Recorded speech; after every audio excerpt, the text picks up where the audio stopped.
Welcome to the Benedictine Thought and Action podcast. We are beginners in the Benedictine way, so we have to listen to the voice of wisdom. Otherwise, we're sunk. Join John and Jason as they learn to become more aware of God through living hospitably in community.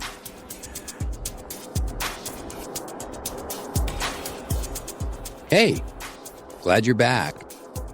Today's episode is part one of a two-part conversation with John and Jason's new friend, Rob De La Noval. Rob teaches theology at Boston College. As you'll see, he cares deeply about the art of teaching and about the vocation of the theologian. John and Jason got to know Rob through 3 articles he published in the University of Notre Dame's online publication, the Church Life Journal. We strongly recommend reading those for your edification. Buckle up!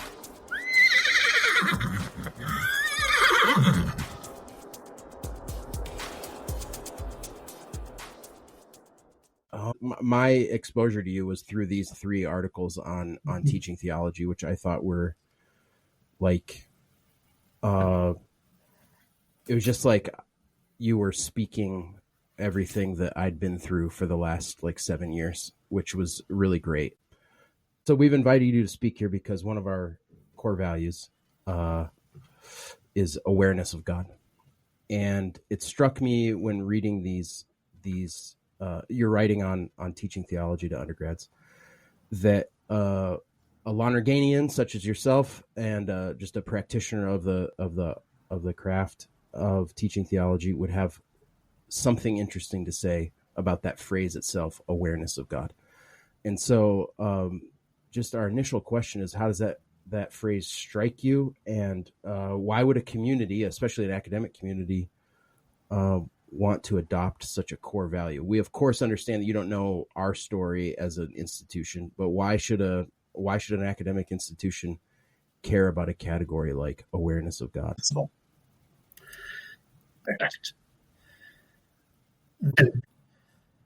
You can be aware of all the objects that you see and yet not be aware of your seeing, or rather not recognize your seeing. You are aware in the seeing, but until someone explicitly tells you, hey, pay attention to your seeing, then you will not note this awareness that's always there.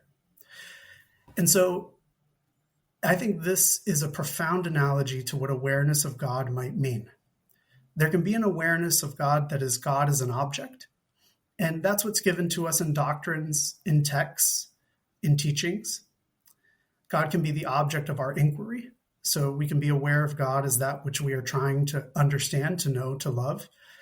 And yet, most deeply in the Catholic tradition, the goal has been an awareness of God that is much more intimate, much more profound. Something on the order of the subject's awareness of him or herself. And so I think the question of awareness of God becomes one of heightening our attention to the act of awareness that's implicit in our lives as conscious subjects, and then asking the question, if there were practices and guides that help me become aware of that, help point out to me that awareness. What are the practices and guides that can help point out to me the awareness of God? Awareness of God present to me not just as object, but present as subject, present in that very infinity of my native self-presence. At that point, we're not looking for God out there anymore.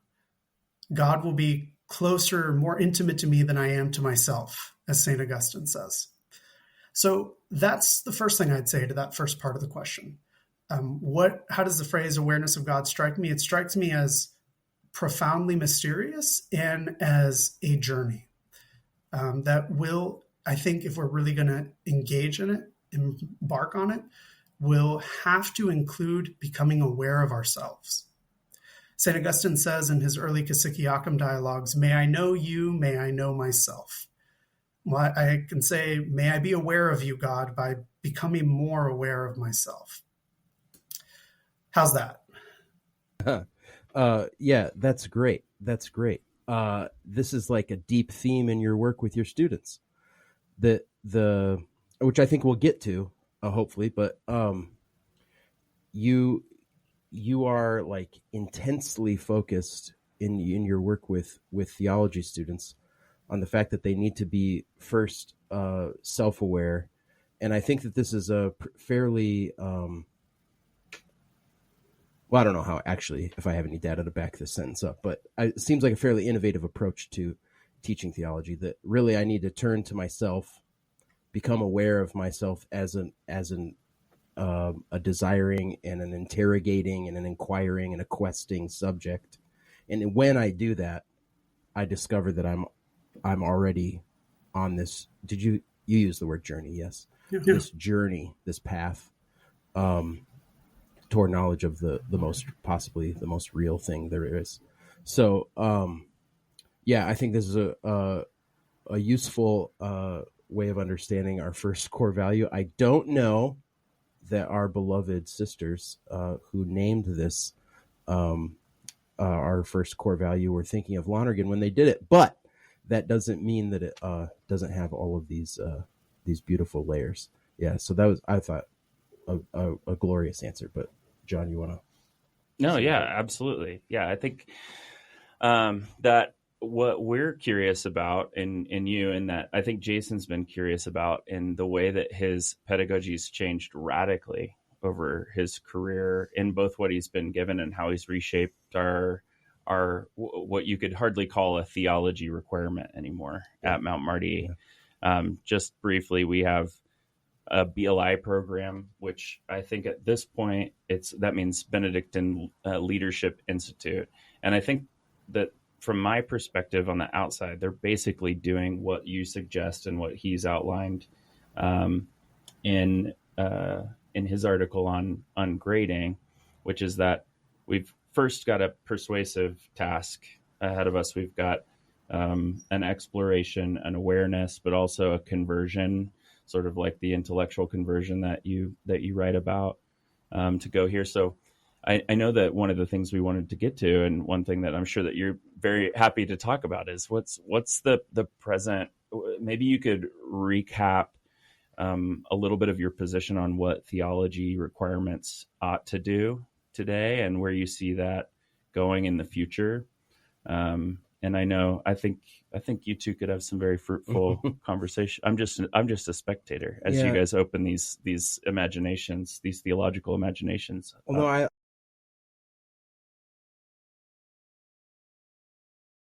The guys are referring to the salvation history approach to teaching an introduction to Christian theology.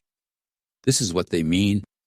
If you want to introduce college students to the academic discipline of Christian theology, you have to have some way of organizing 2,000 years of Christian tradition and even more millennia of ancient Israel's history.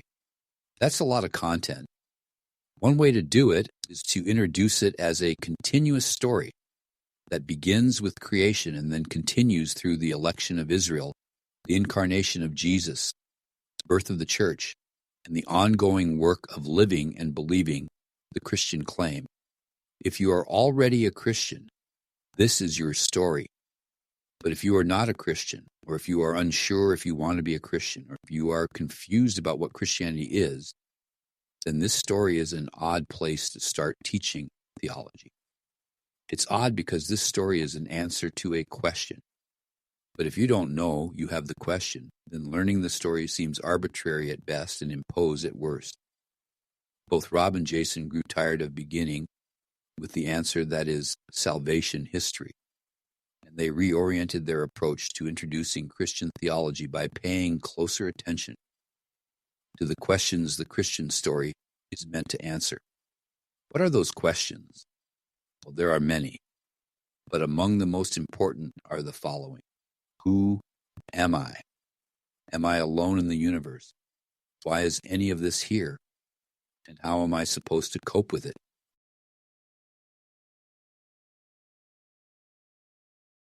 I like this tack because this your beautiful account of this word awareness, I think is like a great opportunity to wonder about what we're up to in a theology class. You had this short account in, I think, the first of the 3 articles on teaching for intellectual conversion of the salvation history approach. I mean, when we got here, that's what I inherited. That was the class that I was given. And I gave it my best shot, man. And we went precisely nowhere. And it's interesting to think about it as a project of a bunch of people who were not aware of what they were doing, as human persons on a quest for something. It was just pure data memorization, I guess. I don't know what, and to no end. No matter how many times you reiterated the supposed end of the project, like, we want to know this because this is a Catholic institution. You need to know, like, what this school believes, or we want to know this because you've been raised with, sort of an immature, or maybe that's unfair, but you've been raised with a vision of your own faith that's, according to your age, maybe a middle school understanding or a high school understanding. And here we are in undergrad. It's time to really, like, get after it, And yeah, it was. And on top of that, that kind of stuff worked for us. Like, I wanted to know all the things. I think, John, you wanted to know all the things. I wanted to be. I got like 2 master's degrees before I got a PhD because I just wanted to know the things. So I just, like any young teacher, thought, well, we'll read books and we'll know things, and that'll be like an amazing experience for everyone. They too will find it valuable, like I did. Yeah. Isn't this amazing? And the Enuma Elish, like, this is like a big deal, guys. And nothing, tumbleweeds, crickets. An amazing experience. Like, to John's point, just really like, okay, so I can't teach my past self. I have to teach these very strange animals that are in my classroom who you've diagnosed as basically, like, not aware of themselves as knowing, desiring, seeking subjects, but still with the capacity to discover that about themselves. It's a really remarkable situation. So John's question, I think, is great. Like, what are we up to in requiring theology? This is such a great question. Very much I resonate with your experience.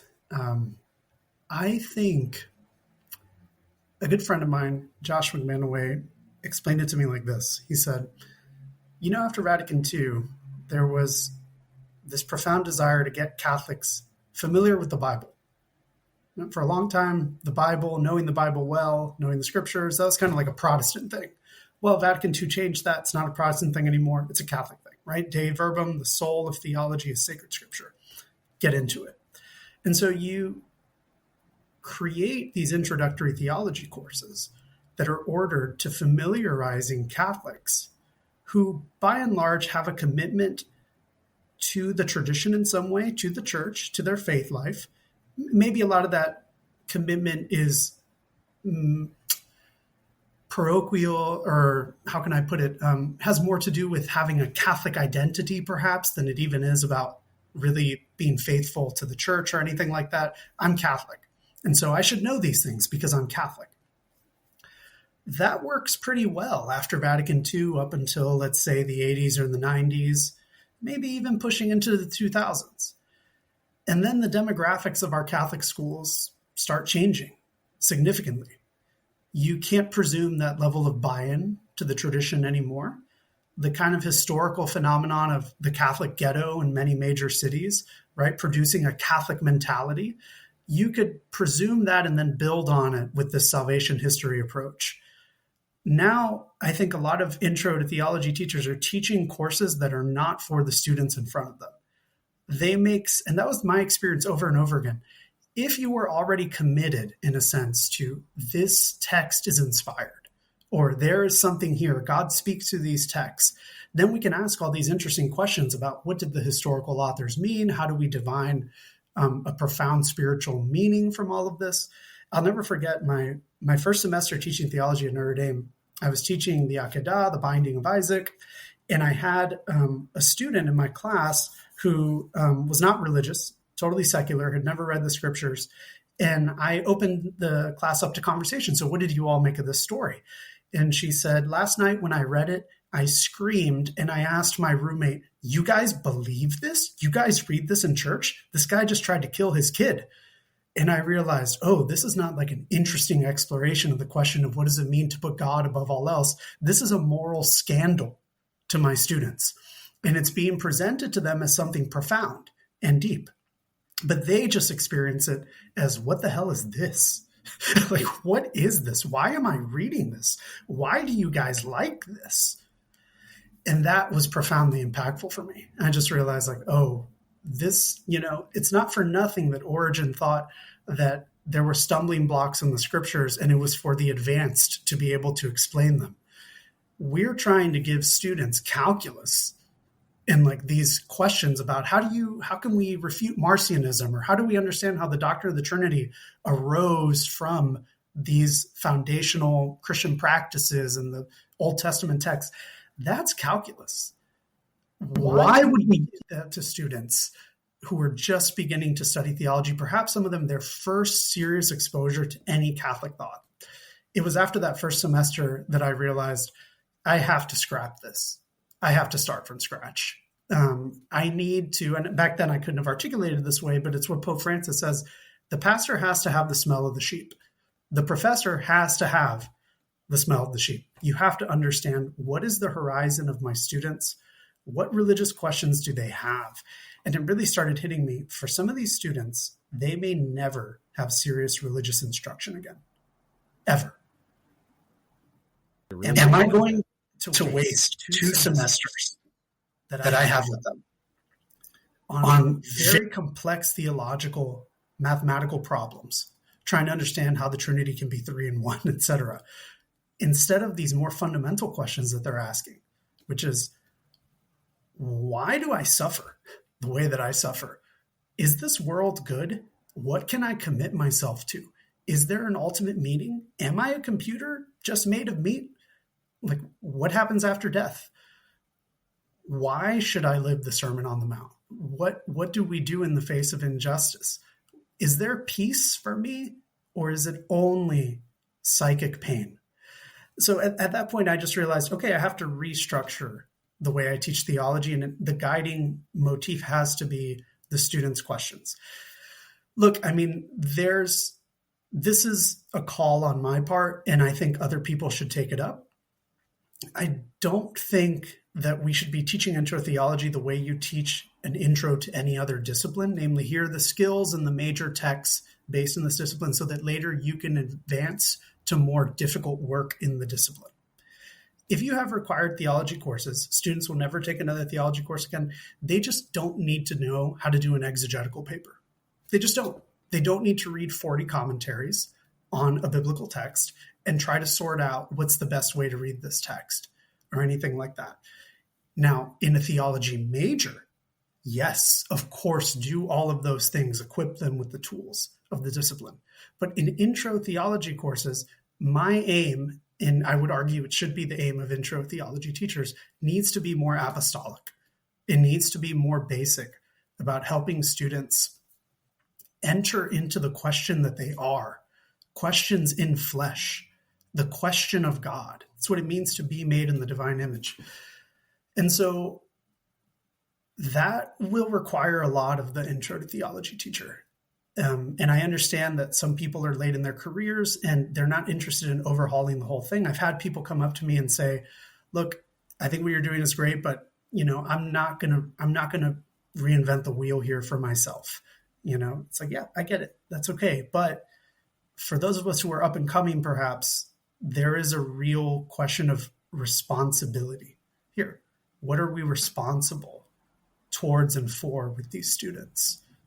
So that's what I think about the Intro to Theology course, that it needs to be conceptualized not as an intro to a discipline, but an intro to oneself. And by the way, let me say, I do believe that this sort of approach can be one of the ways in which theology serves not just the church, but the liberal arts. more broadly, because the same sorts of difficulties that students are having with understanding the rationale for taking a theology course are also the same reasons that they're having trouble understanding the rationale for taking a literature course, a history course, etc. These are not disconnected.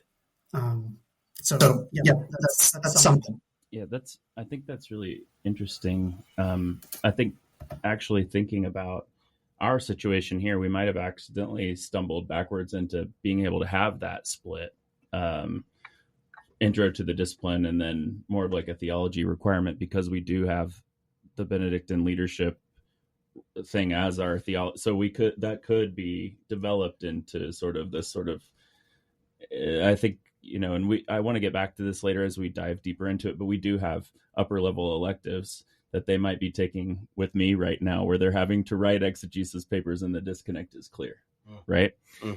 Because they've actually spent a lot of time responding to those basic questions, and then we're all of a sudden asking them to read all of these commentaries at a junior level theology as a discipline level, and they're even the ones that would like to be swimming are sinking a little bit.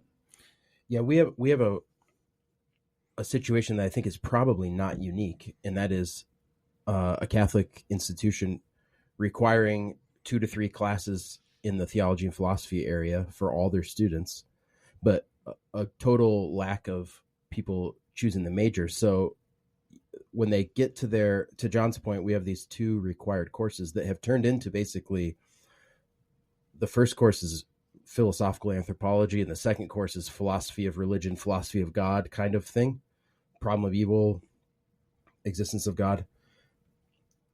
Hopefully setting them up for this third course that they're going to take, but then it's like 300 level Jesus the Christ or whatever. Synoptic you're just like, Gospels. Yeah, a giant leap for almost all of them. Yeah.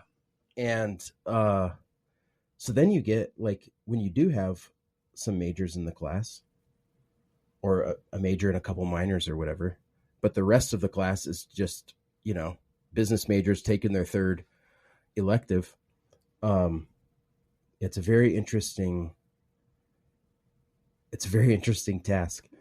Although, and Rob, maybe this has been your experience too, even in that kind of situation where you have a student who's chosen the major and they're going through their course of study, and they're maybe they do want to do the upper level stuff. They're maybe even talking about, master's degree or something.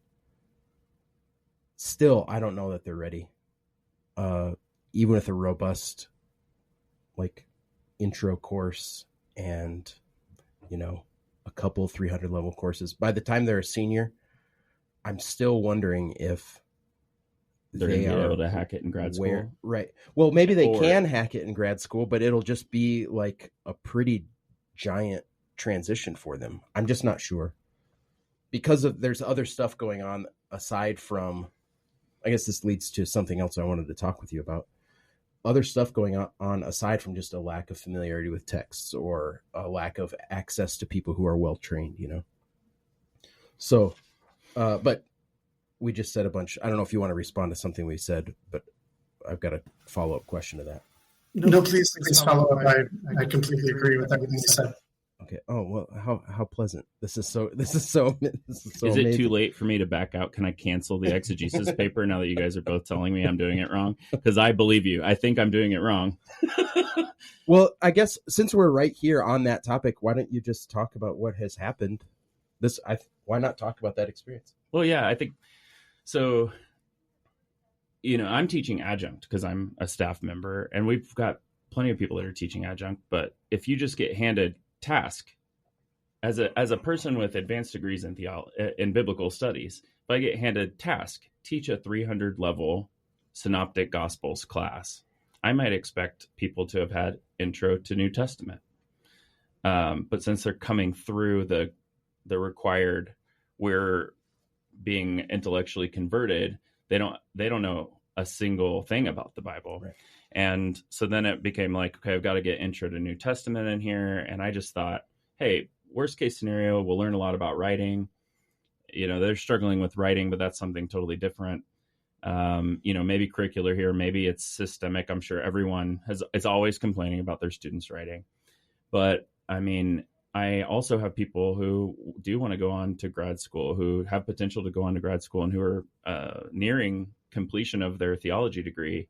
And I think about if I had gone into my master's degree at Duke, not ever having opened up a commentary, not ever like even looked at a commentary, I think I would have drowned, And so that I'm at the same time trying to uphold the I'm not incorporated into this conversation that you all are having about curriculum.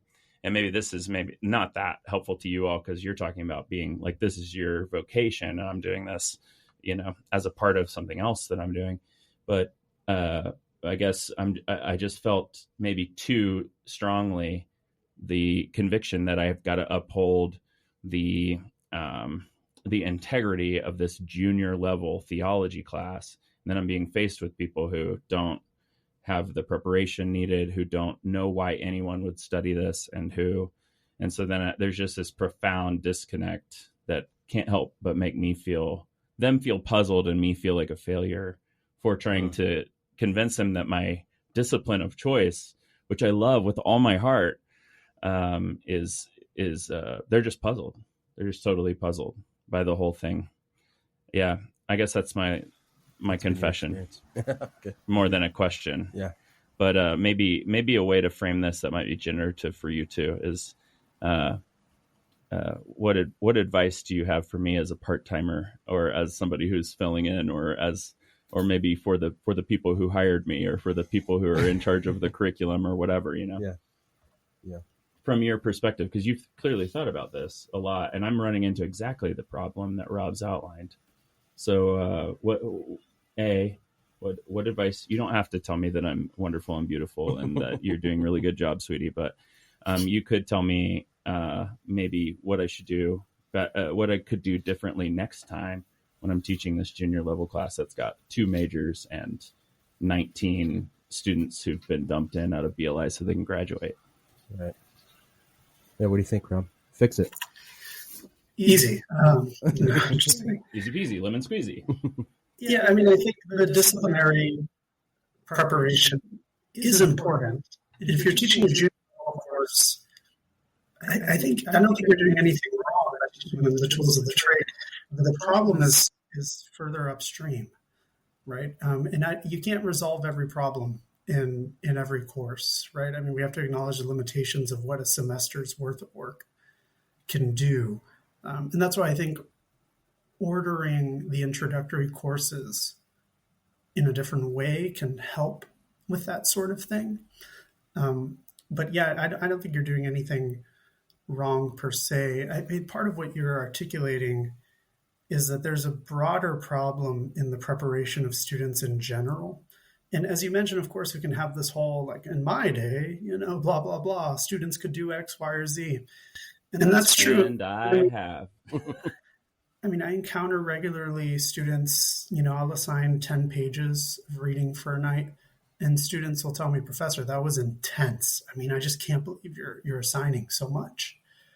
And, I am speechless at times. I just don't know what to say.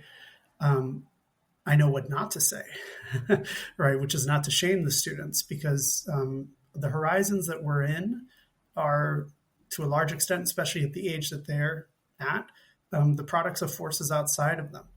And so I don't think we've taken seriously enough in the humanities the fact that we are teaching a generation of addicts, technological addicts, who've had their capacity for sustained attention completely obliterated. And so when you have that kind of habituation, right, your feelings are ordered in a certain way. COVID, of course, exacerbated it, but the problems were there already earlier.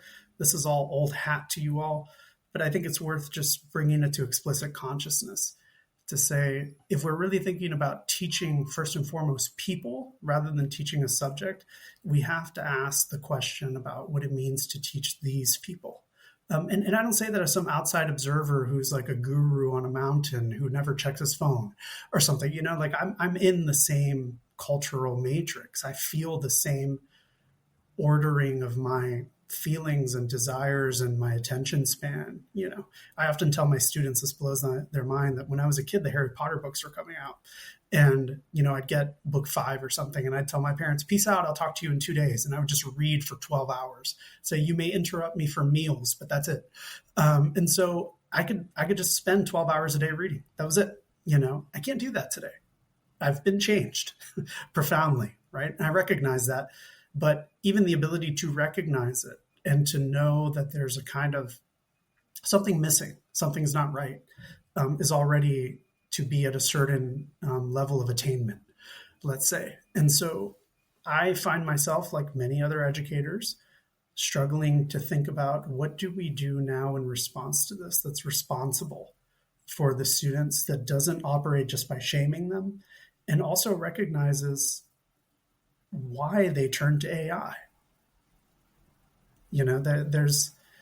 There's why wouldn't you? Why wouldn't you? I think if the very rationale for this course, which is required, right? You have to take it, otherwise you can't graduate, but you didn't come to college for this. Many of them didn't come to college for this. They came for something else, right? And as you noted earlier, we're not teaching younger versions of ourselves, by and large. You'll meet some of those every once in a while, but most students are not perhaps where we were.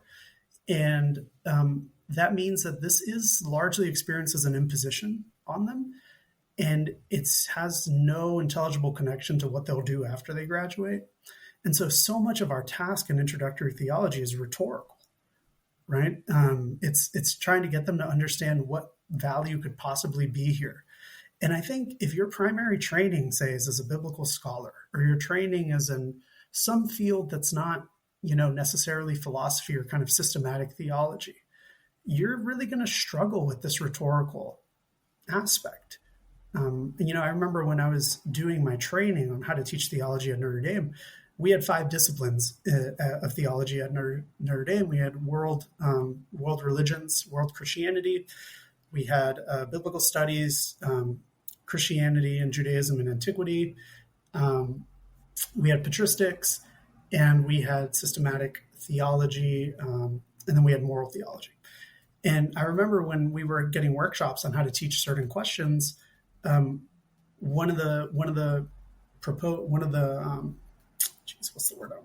presenters said, well, you could teach Kierkegaard for doing the Akedah or something like that. And I remember this one guy who's a biblical studies guy saying, like, I don't know any of that stuff, and I don't know how to teach that stuff. Like, if I'm going to teach the binding of Isaac, I'm going to teach it in the historical critical way that I've been taught to understand these texts. And it's like, okay, I get that. That's your training. You're being asked to like massively develop as a pedagogue, but you bear a certain responsibility for the meaning of Christianity as your students experience it, mediated through you in this class. So I do think there is a calling to like expand your horizon, find in yourself, why do these texts matter to you? Why did you devote your life in developing this proficiency? As a biblical scholar, I doubt it was just antiquarian interest, right? You didn't become a scholar of the Enuma Elish, right? You may have, but that was just to help you understand the Bible better. So what is it about the Bible that's getting you there? So I think this whole constellation, this kind of gets to the issue of teaching intro theology in terms of our particular cultural moment, a phrase that Lonergan uses all the time, at the level of our time. If we don't understand the level of our time, we're just going to give students some random stuff they have to memorize, and then they'll do it. The good ones will do it, or good ones, right? The ones who are subservient will do it, and they'll regurgitate it, and then they'll move on with their lives and wonder, what was all that about? And as you all know from experience, it's not going to feel good for us on the other side. It's not going to feel good for them, and it's not going to feel good for us as we stand up there wondering, why am I doing this again? What am I doing here again? Can I just go read a theology book? That's why I got into this, right? Not this teaching thing. I don't know if you've experienced those moments of disorientation, but I certainly have. So yeah, that's a little bit of what I'd say in response to what you were saying, John. Yeah, I love this dual attention, not only to the level of our times where our students are at, or however you wanted to phrase it, but also to, it's like an invitation to the teacher to get underneath the disciplinary training, the formal training, and return to, you write a lot about wonder, to return to the sense of wonder that even propelled me in this direction to begin with. And I really think that recovering that, for me at least, has been a real, it saved me. That disorienting feeling that you're talking about, like, you guys don't care about any of this. How is that possible? The frustration, and which led early on in my teaching career to saying probably some things that were, hurtful to my students, the ability to return to my own sense of wonder and then try to help them recover their sense of wonder from their childhood, and then try to connect that to like what we're doing here in college. I often try to connect like the attitude of a child to just like what it means to be a philosopher. And that has saved me.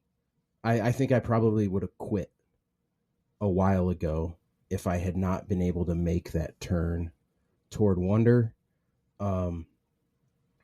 toward a sort of childlike openness that most of them can remember. Like they've got a whiff of it still in their memory, So I love your dual focus on not only on where they're at, but kind of where they have been and where I have been in the past.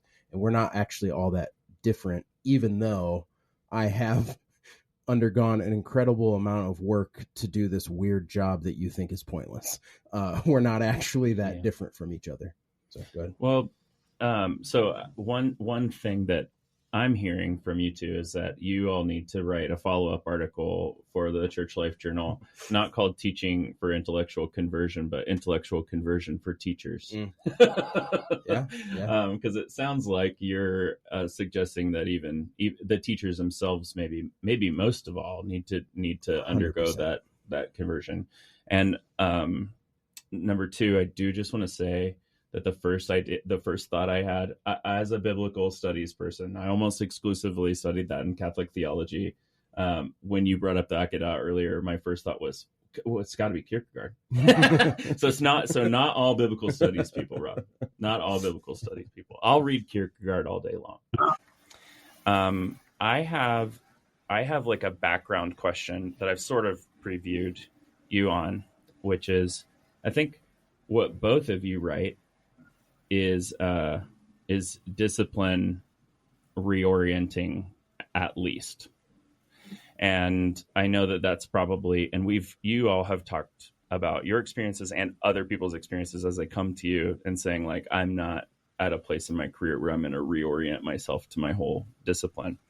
So one is sort of an indignant question from other people. Why does theology have to reimagine itself?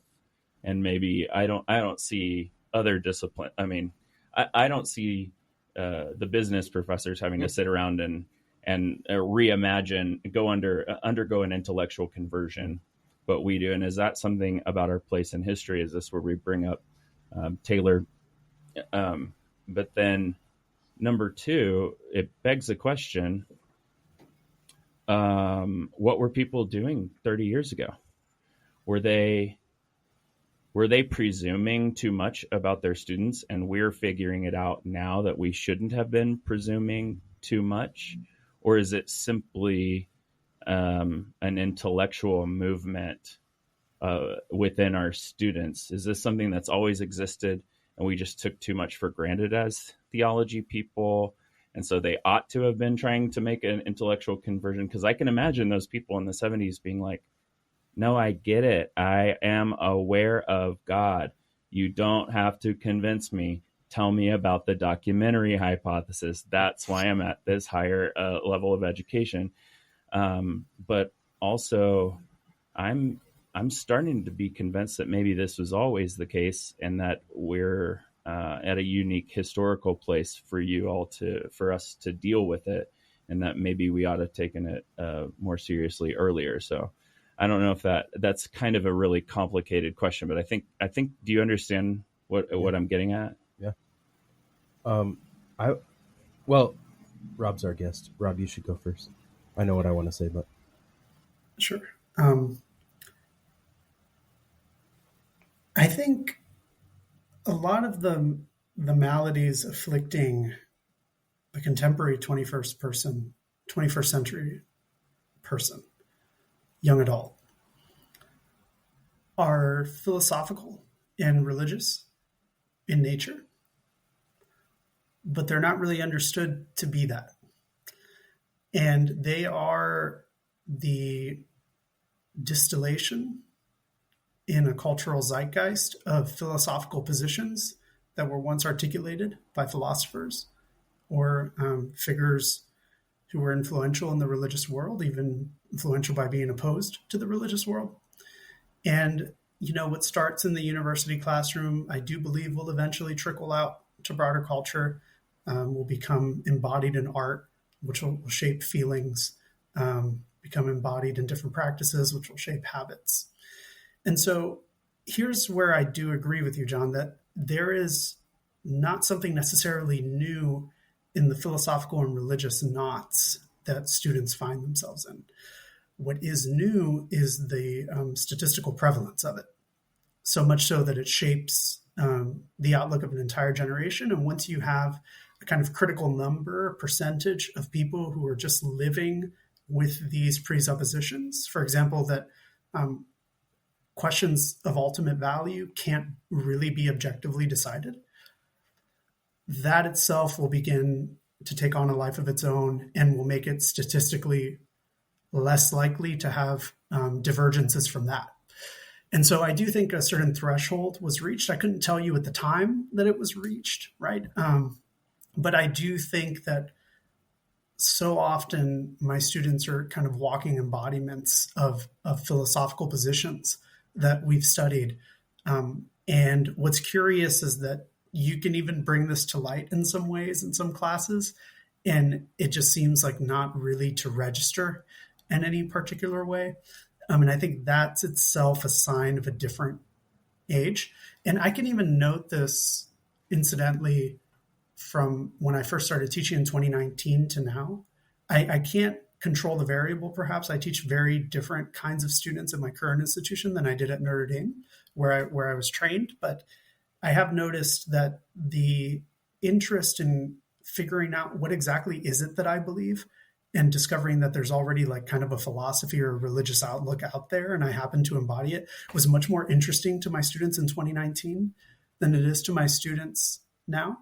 I was more likely to find students who are committed one way or another, right? So a committed agnostic, a committed skeptic, a committed atheist, or a committed Christian in some way. Whereas for many of my students now, the zeitgeist of relativism is so profound that even getting too worked up about it seems like a lot of work, right? So it's not, I mean, the agnostics and the atheists in the past were still relativists, but there was a kind of pride in having at least reached that truth in a way. Whereas now there's just kind of a general, like, I mean, who knows? Who cares? Right? There's a new TikTok video, right? There's a distractibility that makes it hard to sustain the attention to really care about figuring out your philosophy of life. And if you don't have the habits that stabilize and focus your wonder, right? Because I do believe that in teaching presupposes human wonder. You don't create human wonder. That's impossible. But it presupposes it. But human wonder can be stymied for various philosophical reasons and also habituation reasons. And so if you haven't had a cultural context where it was modeled to you that these sorts of questions were worthwhile to pursue or could be answered, and if you've just been formed in such a way that you don't have the attention span for that sort of thing, it's just going to be really difficult for you to experience your own care for these questions, which again, I do take it as axiomatic that there is a care and concern about the good life, about the meaning of my life. All my students want to be good people. I've met very few students who are like, yeah, I'm not interested in being a good person, or I don't want to grow, or I don't want to understand what it's all about. But the moment they feel that within themselves, they'll also feel another feeling that kind of arises, almost like in internal family systems. You'll have like a kind of exiled part that has a feeling, and then the protector will come to like protect you from feeling that feeling, right? I find this very often with my students. You can hear them articulating all kinds of double binds of, yeah, I want to believe that like injustice, racial injustice is wrong. But yet, I mean, ultimately, like, who knows from the perspective of the racist, he's right.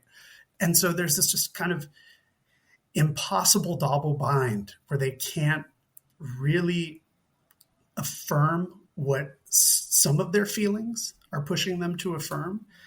And so I think that is new in its preponderance. I think that's new. It's been aggravated, facilitated, increased by our technological age. And I think that means a part of the remedy is going to be not just on the level of ideas. It's going to be in modeling different forms of habituation. I always start my classes with 2 minutes, 3 minutes of silence. I teach my students some basic meditative techniques. I teach them about prayer words, kind of contemplative prayer type stuff. I teach them some Buddhist practices to focus attention.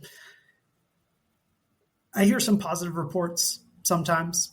But one thing I think is true is that learning to set an intention and say, for these 2 minutes, I will be present.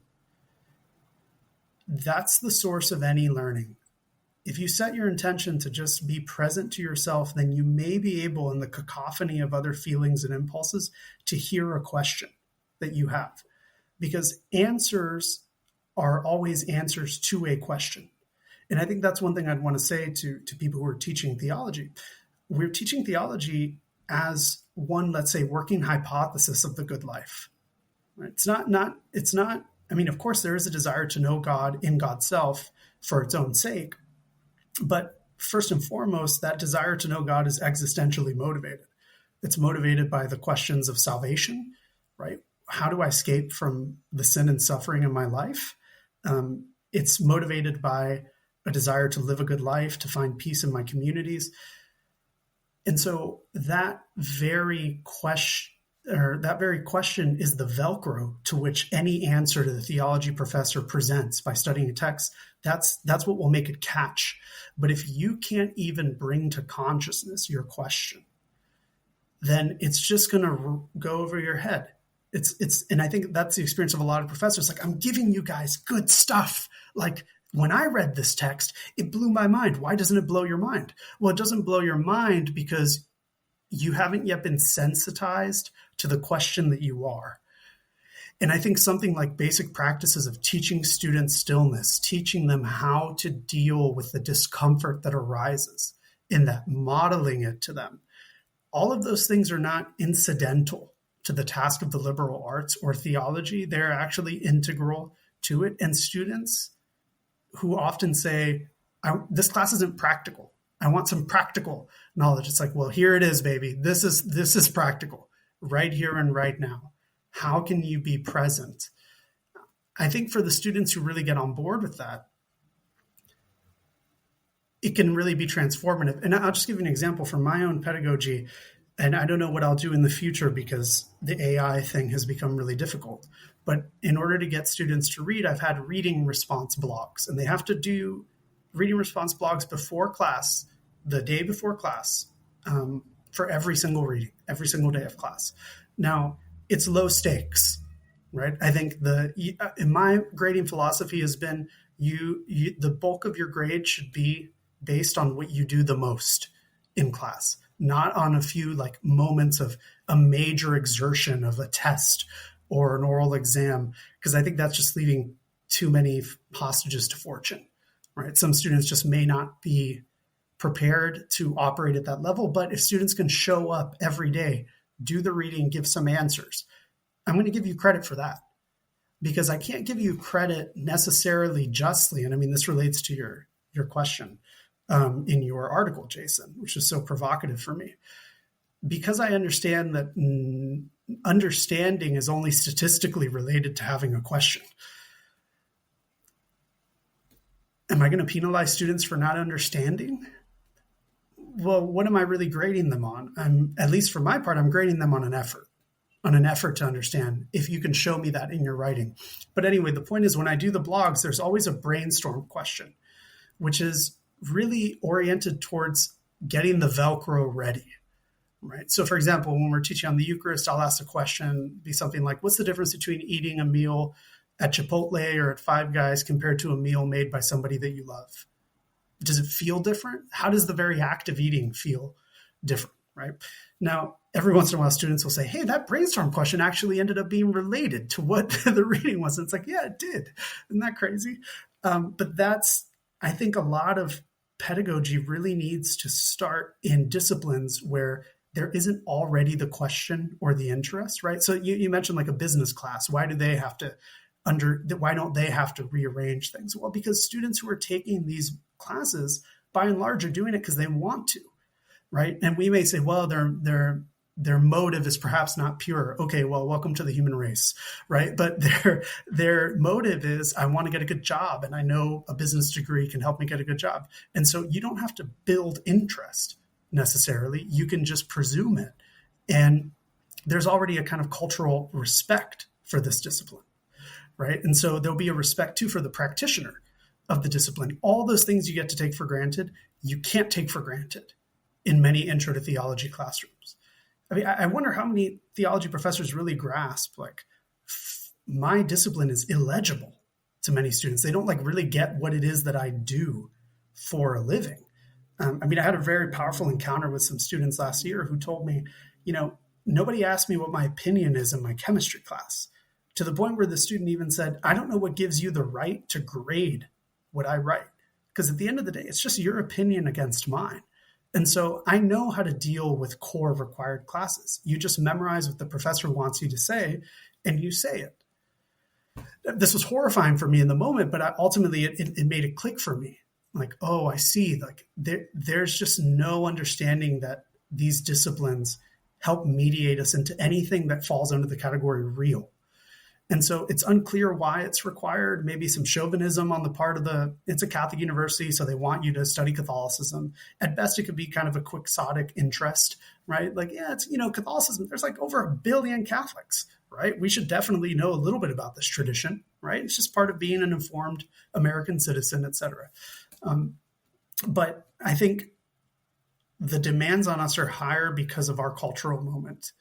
And if we don't try to find some ways to meet students where they are and then help them progress further than where they are, we are not fulfilling our responsibility to the people that God has put in front of us, right? I mean, I always go back to, for me, kind of a vocational text is when the disciples say, look, all these people are hungry. What are you going to do, Jesus? And he just says, you give them something to eat. You do it. And that's been kind of the mantra for me. I have to give them something to eat. Well, that means partially now helping them realize they're hungry.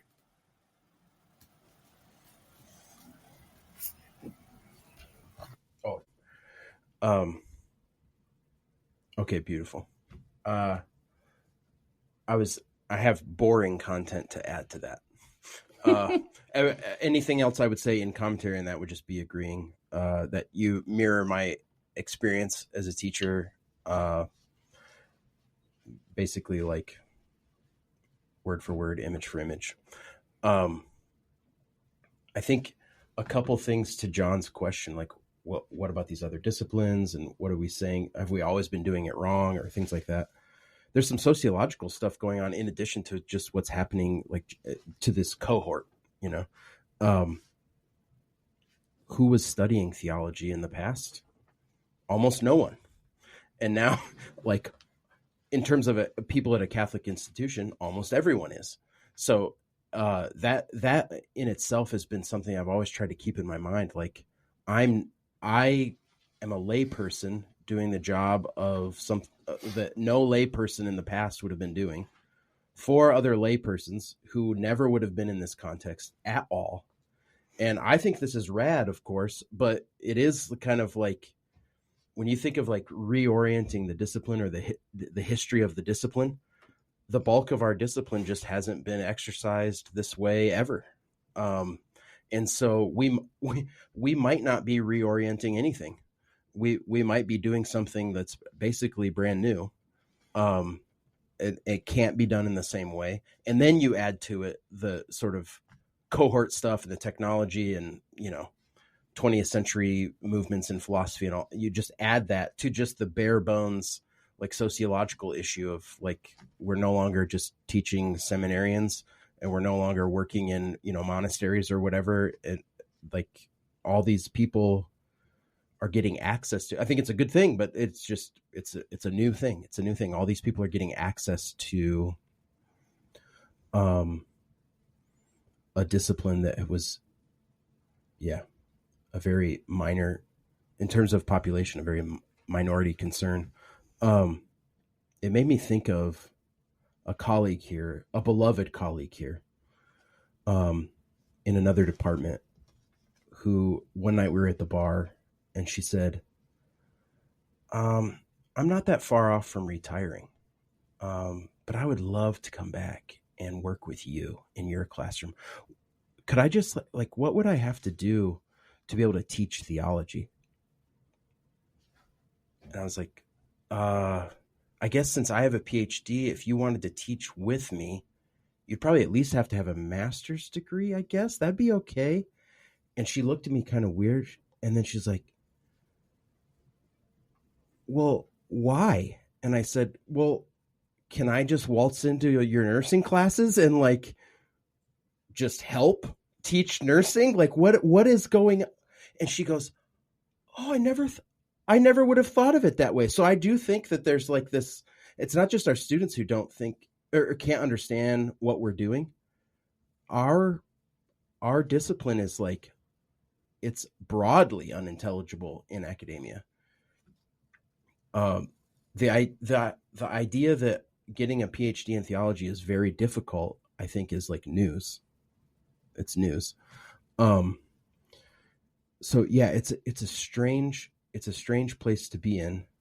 And I don't really know what else to say about it. I don't know if you wanted to comment on anything that Rob said, but well, it sounds to me like you both are saying that no, it wasn't always the case. Yes, it is in response to intellectual demographic changes, and that maybe business professors would have to rethink their entire curriculum if, for instance, the majority of their students suddenly had a completely different orientation toward claims with regard to truth in business. If suddenly they went from the majority of the students were critical of the ways that businesses accomplished their goals, they might have to rethink their discipline. If 90% of the students were suddenly, rabidly socialist or something. Right. So that's a helpful I think that really makes a ton of sense to me, and also helps me think that we weren't just pre-bamboozled when we got into our theological education, and so that we really are responding to something relatively new. Yeah, and I think just one more factor is something Rob said earlier about like there are analogous things going on in like the English department. There is a way in which some of this is not unique to theology at all. Like our beloved colleague in the history department, I think, has a situation on his hands that is like unsolvable for him right now. It is just unclear to young people why the Missouri Compromise is a thing that you need to know about. So, or how it would relate to current events that they're like voting on, having opinions on, Yeah. are affecting. yeah, I mean, yeah, Even if it's parallel, they're like, so what? right. Right now, this is the correct or thing, or we can't know, so I'm going to go with the person I like the most politically or whatever. It's just preparation for trivia night, I think. At the bar, but which isn't nothing. It's not nothing. It's not nothing. Yeah. The fact that there are parallels in the other disciplines outside of whatever engineering, chemistry, accounting, or whatever, surely tells us even something else beyond what we've already said. But I don't know how broad we want to get in our conversation about like Western culture or whatever. So we'll never quit if we start talking about the West. I'd love to ask another question, if that's okay, Rob. Unless there was something. Can I make a quick comment? Yeah, go for it. In reply to some of the things you said before I move on, your comment about your colleague in the nursing school reminded me of when I was an undergraduate at Florida State, and I was telling a dear philosophy professor of mine who was a Christian, ran a C.S. Lewis reading group, a devout, good guy. I told him I was going to go study theology in grad school, and he said, going to finally figure out how many angels can dance on the head of a pin, huh? And I just thought, man, that's a philosopher saying that. Damn. And I was just like, well, careful. I mean, that universal acid may end up burning through your discipline at some point. But that relates to what I think the Catholic liberal arts offer in prioritizing philosophy and theology as central disciplines in a core curriculum. I think, for example, how we teach, especially a discipline like philosophy, is crucial for preparation for theology. If we teach philosophy simply in a historical manner, a kind of buffet of different opinions. So Plato thought this, and then Aristotle thought this, and then Descartes came around and said, nah, that can't be right. And then Spinoza said this, and then the existentialists were like, well, I don't know about that. You will leave with the distinct impression that there is no progress that's made in these disciplines. But if you take a chemistry course, you will be absorbing in every single moment a story of progress. And that's not a fake story. It's a real story. We did develop. We did progress, right? We understood oxidation, whereas before we didn't, et cetera, et cetera. Not even to mention all the technical applications that these disciplines have allowed our world to be transformed. Sometimes for good, oftentimes for evil, though that's not often talked about. And so you take these courses and you'll just get this strong feeling of progress and coming closer to truth.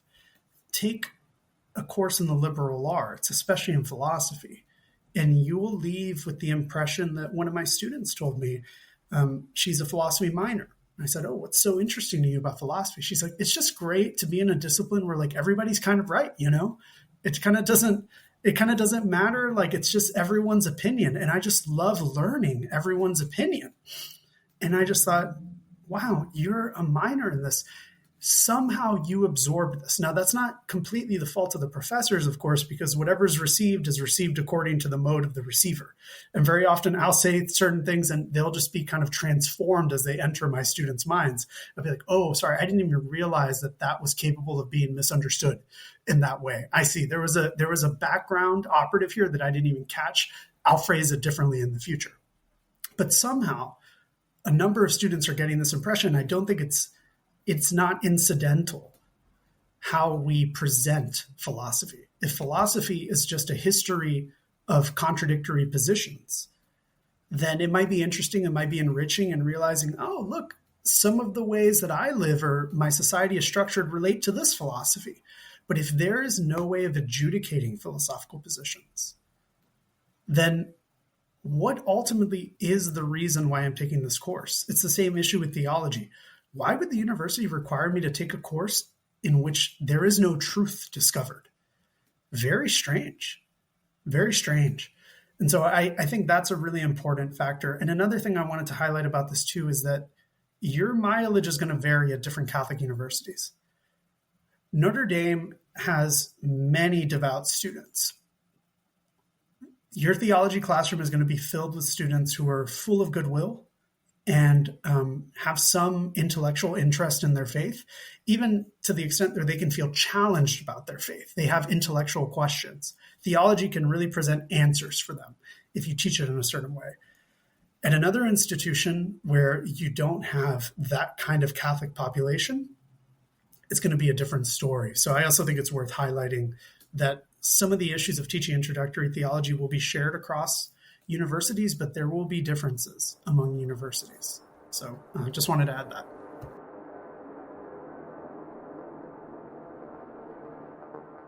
Ooh, this one is a banger, guys. Hope you enjoyed part 1. Join us next time for part 2. It's even better.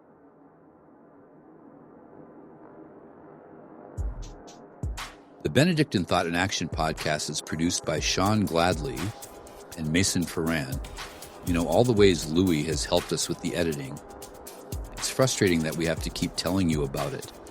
It's like, just because Louis is a dog, you think he can't edit a podcast.